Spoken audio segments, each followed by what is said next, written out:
Francis Warren. How you doing? Thank you so much for talking to Baylor TV yet again.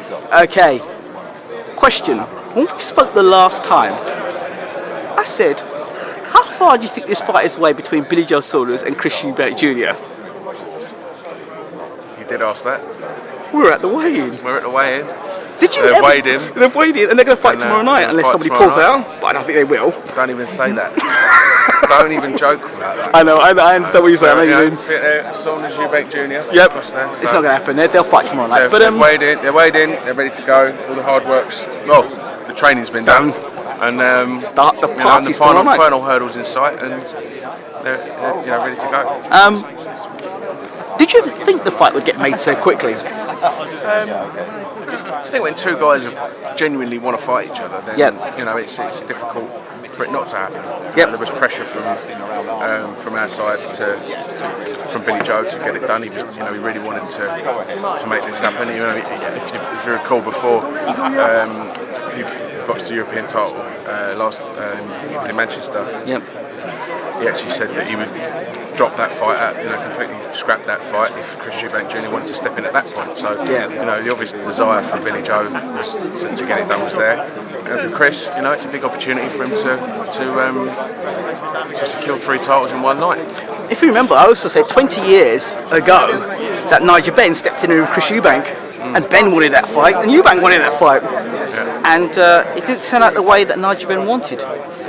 Do any of these things, parallels, mean anything, or are they just figures and numbers? It's facts and figures, you look at a Premiership football match, the commentators will have someone alongside them feed them information and facts and figures. All it is it's food for thought. Yeah. There's no voodoo at work. There's no powers that be. There's no psychic forces going on. It's literally two guys who's trained hardest, who is the hardest, who's the best technically, who can punch the hardest. And whoever's got those belts at the end of the night would have done the harder work than the other guy. Absolutely. The heavyweight division, obviously, Chisora and Fury are fighting tomorrow night, finally, for the second time. How much is this fight going to mean on a world stage that Chisora and Fury put on a performance that people say, they've got a heavyweight to be feared? Well, everyone's just there is a lot of people who sort of have fallen out of love with the heavyweight scene. Yep. I suppose because of the Klitschko's dominance. Yes. That's not their fault. If they're that good, no one can challenge them. Then good luck to them. Yep. And there are some right stinkers of heavyweight fights. But recently we have been seeing some more explosive performances. Look at Deontay Wilder, for example. He's fighting for the world title. January 17th. So that's an interesting one. One of the major world titles is going to be out of Klitschko. What is out of Klitschko control and continue to be so. So if Derek and Tyson put on a good show, then it will make everyone sit up and take note. And on a world scene, this is a final eliminator for Vladimir Klitschko's WBO title. Absolutely. So whoever wins this fight will have a mandated fight against Vladimir Klitschko for that WBO world title. If Klitschko were to get beaten in between the time, like or in March, winner of, I think because Vladimir's got another mandatory. I believe he's fighting in March, and the rumours are either Bryant Jennings or Shannon Briggs. If he takes that Shannon Briggs fight, then Shannon Briggs has talked himself into a fight better than anyone else in the history of boxing. Going out in a powerboat, circling someone, I said that's something else. So, but whoever's got the WBO belt, right after, when the mandated fight is due, then this fight will happen. Klitschko didn't want to fight Chisora the last time. What's going to make him want to fight him this time? Might not. He might give it up. But any true fighter and any true warrior will fight whoever's put in front of him.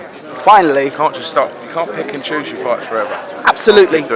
And at least, the Pulev fight, I think that was maybe giving Klitschko a little bit of credibility because Pulev is a credible opponent. Absolutely. He did a number of an absolute number of them. He looked absolutely pinpoint, 100% pristine and well trained for that fight. And, it wasn't just the Povetkin fight, for example, was one of the most boring things I've ever watched in my life. I thought he was pretty disgusting that night. The way he just leaned all over him. I'm going to drop the camera because I'm going to fall asleep. It was just awful. But he stepped it up against Pulev, and fair play to him for doing that. But I think I think Derek would have.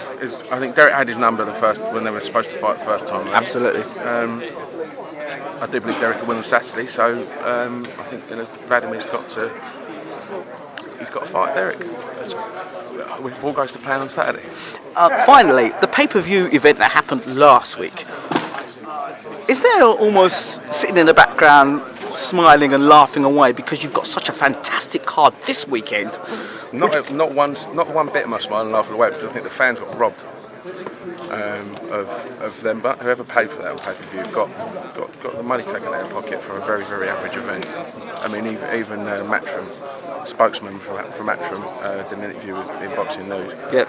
And he actually said it was an average event, coming out of his words. So how can you be charging people on top of their Sky subscription packages, on top of the Sky Sports subscription package, another 15, 16 quid for what the bookies, even the sponsor of the event, had the best odds you could get after the Bellew and Cleverly fight.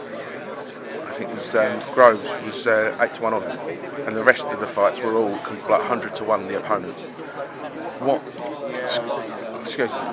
I nearly had to excuse my French then. But how can that be pay-per-view? The fighters individually are brilliant fighters. You know, you cannot doubt Groves' pedigree, DeGale's pedigree, Anthony Joshua. I'm not knocking those guys individually. Callum Smith did a great job, but for it to be pay-per-view, I think it's diabolical. Where does they ballsed up pay-per-view the first time around? Yep. One more like that, people are going to do it. But where does the line get drawn, Francis? Where do we turn around and say, you know what, this is not valuable, this is not pay-per-view, this should be allowed? It's not to buy it, because if people don't buy it, then I think if you buy it, they'll keep doing it, and if they keep getting away with it, then people, they can keep doing it. But you look at the difference between what we're putting on this weekend and last weekend. It's like second to none. Night and day, really, isn't it? Night and day. I think it's Mars and Earth. Sun and moon. You don't even have to promote it. It is what it is. Listen, it's just quality, and all the guys on here. None of these guys had to take any of these fights. No, they didn't. That's the thing. It's a testament to all the guys' characters that they're all the top 4 fights on the card, domestic showdowns that could top any bill. So fair play to the guys. I just can't wait. It's absolutely buzzing. It's going to be such a good night. Francis Warren, thank you so much for talking to BWTMONLINE TV. Pleasure as always. Appreciate it.